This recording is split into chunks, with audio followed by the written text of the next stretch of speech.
Chapter 11, Uncertified Cohabitation. That's right, Benjamin still has a month before the college entrance exam, so this stage is very important to him. So, I hope that you can help him a lot, so it's most convenient for you to live here.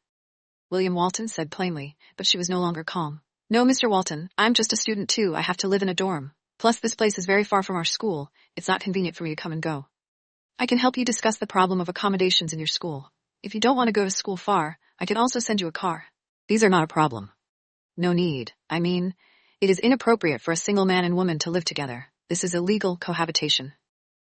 William Walton laughed disdainfully.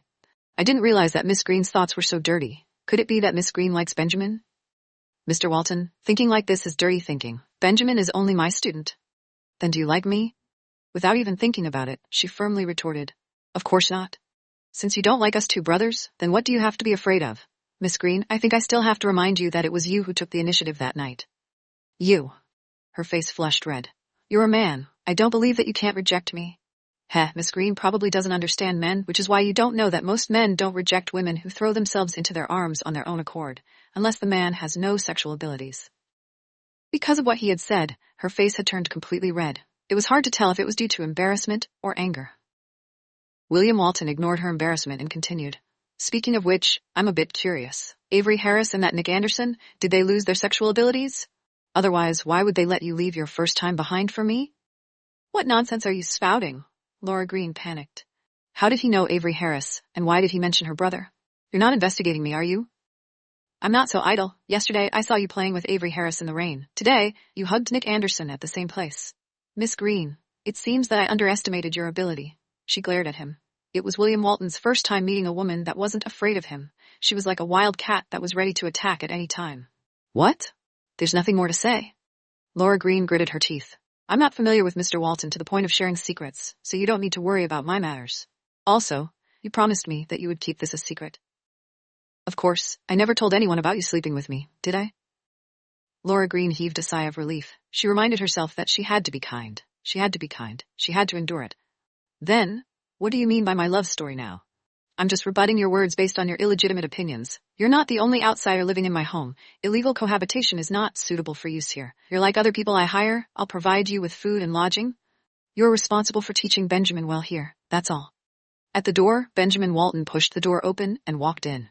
William Walton got up and said while walking to the door, the matter of Miss Green living here has been settled. You guys can go to class now. Laura Green was speechless. Who did he negotiate with? He had decided on his own.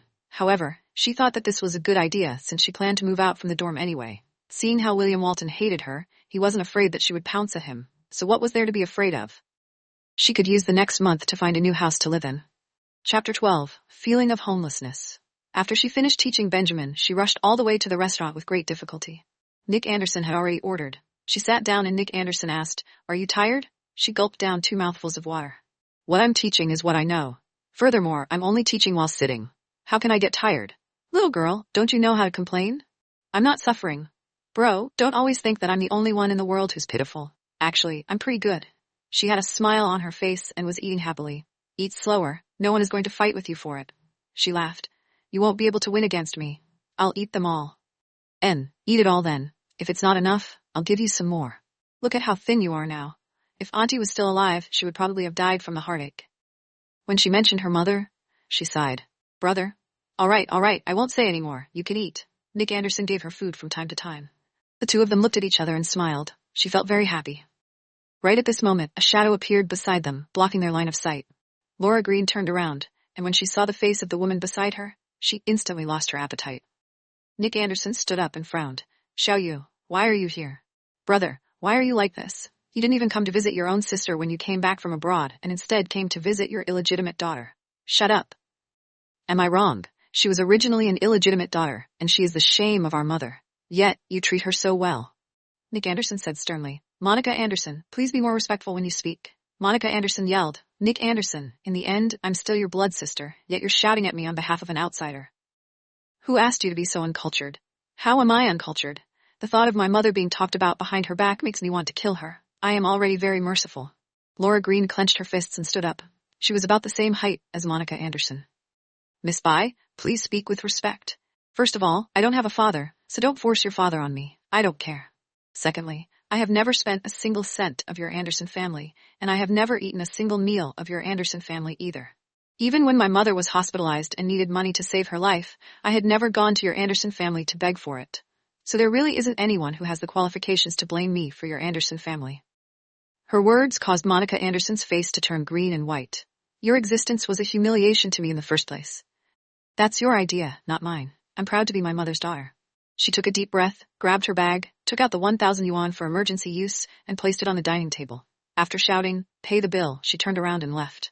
Nick Anderson chased after her and stopped her. "Laura, listen to me, shall you? Bro, don't say any more. Leave some dignity for me. I'm going back first. I have something to call you."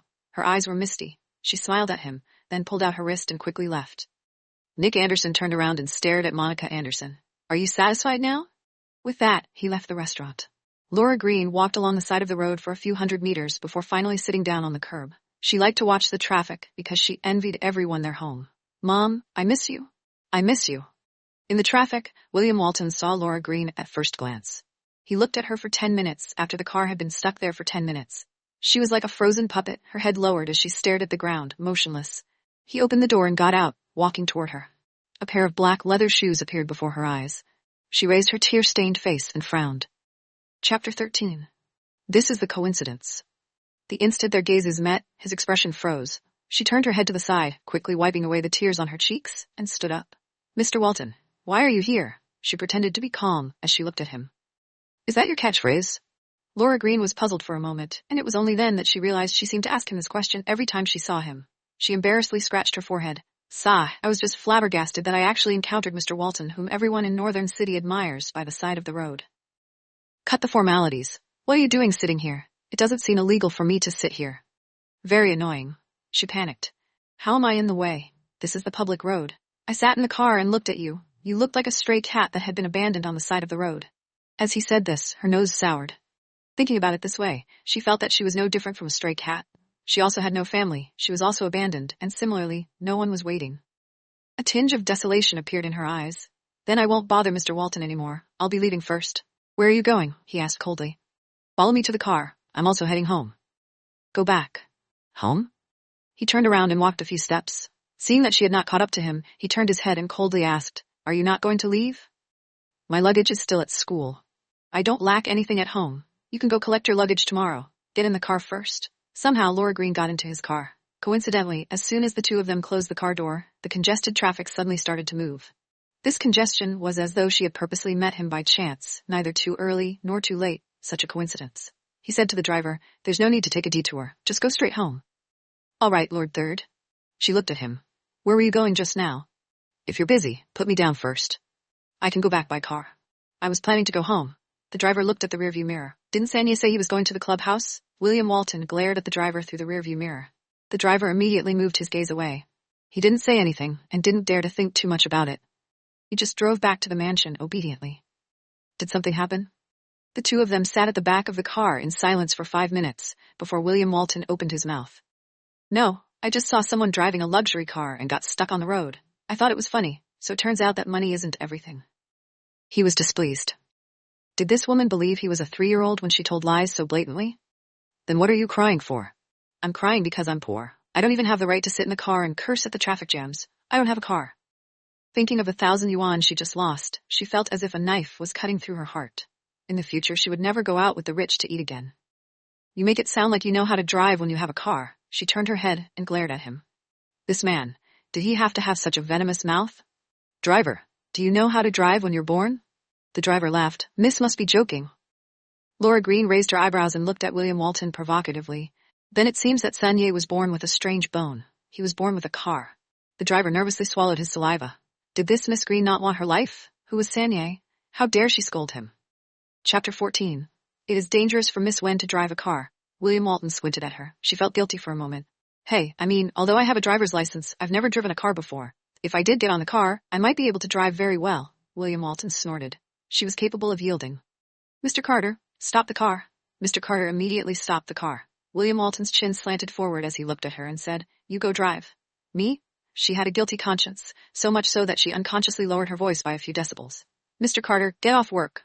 Mr. Carter looked back and was a bit worried. Before he could say anything, William Walton's eyes turned cold. "What, you didn't hear me?" Yes, Master San. Mr. Carter quickly unfastened her seatbelt and got out of the car. The instant he closed the door, his gaze met Laura Green's. It seemed to be saying, Miss Green, you better pray for yourself.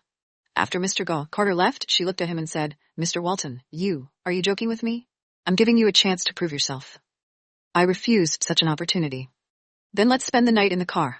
In any case, the one bragging is not me, and the one who is ashamed to the point of being ashamed is not me. I'm doing this for your own good. Isn't your car worth a lot of money? What's more, Mr. Walton is still in the car. It's all right if your car is damaged, but if you are damaged, then I will have committed a great sin. Her flattery was smooth, but he wasn't comfortable with it. It doesn't matter. In the underworld, if you stay with me, you might be able to benefit from my presence in the next life. You might also be someone who is born with strange bones and can drive. The corner of her mouth twitched. Was this man so petty?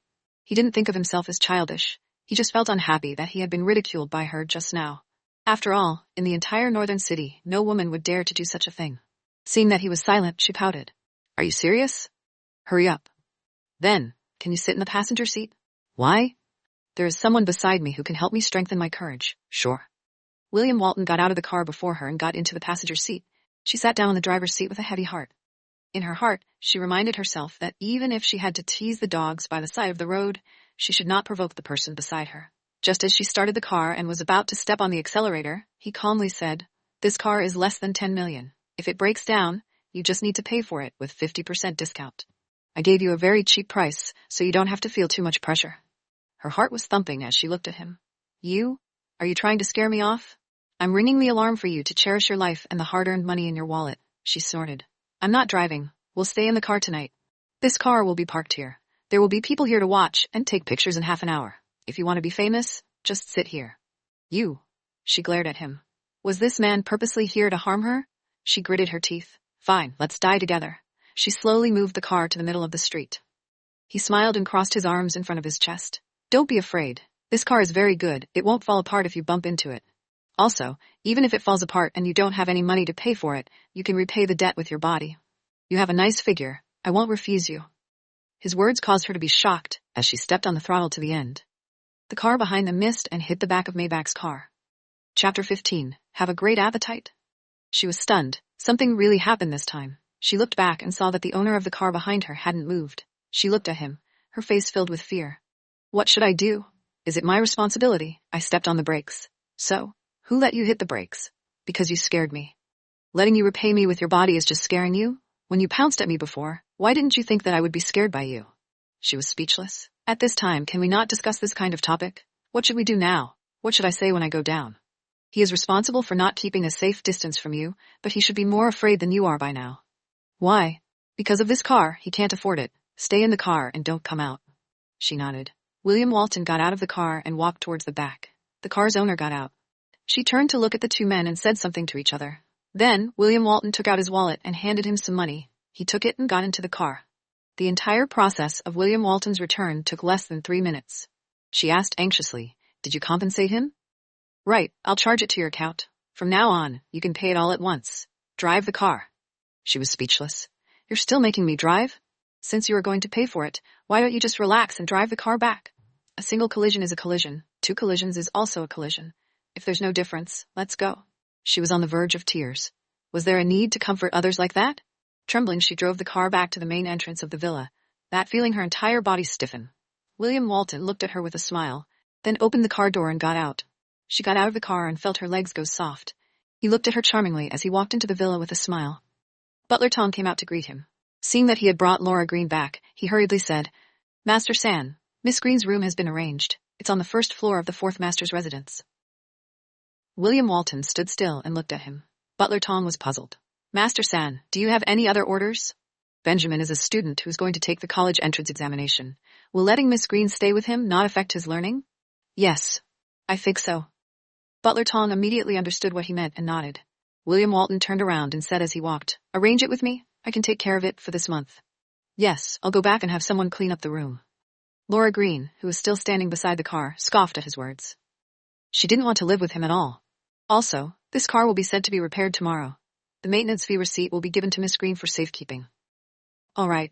Laura Green curled her lips. A capitalist could drink human blood. That was true. Butler Tong invited her in. This was her first time entering William Walton's residence. The overall decoration style is to take the European style, very bright and comfortable. Butler Tom arranged for her to stay in the room beside the stairs before going out. Not long after, Butler Tom knocked on the door and brought her a few sets of clothes. Yes, some clothes. Furthermore, they were all new clothes that had not been unpacked yet. She took it and thanked Butler Tom. Originally, she thought she wouldn't be able to sleep well after changing locations, but it was very rare. That night, she actually slept exceptionally well. The alarm went off in the morning, and when she woke up, she felt refreshed. When she finished washing up and came out of her room, William Walton also came downstairs at the same time. Because the room was directly facing the stairs, they bumped into each other. There was a trace of awkwardness on her face. "Mr. Walton, good morning." He raised his eyebrows and looked her up and down. "Anne, you really made me hungry today." She wondered what it meant. He was charming. "This suit suits you very well. It's very sexy." She pursed her lips. "I'm afraid, no, that's not it."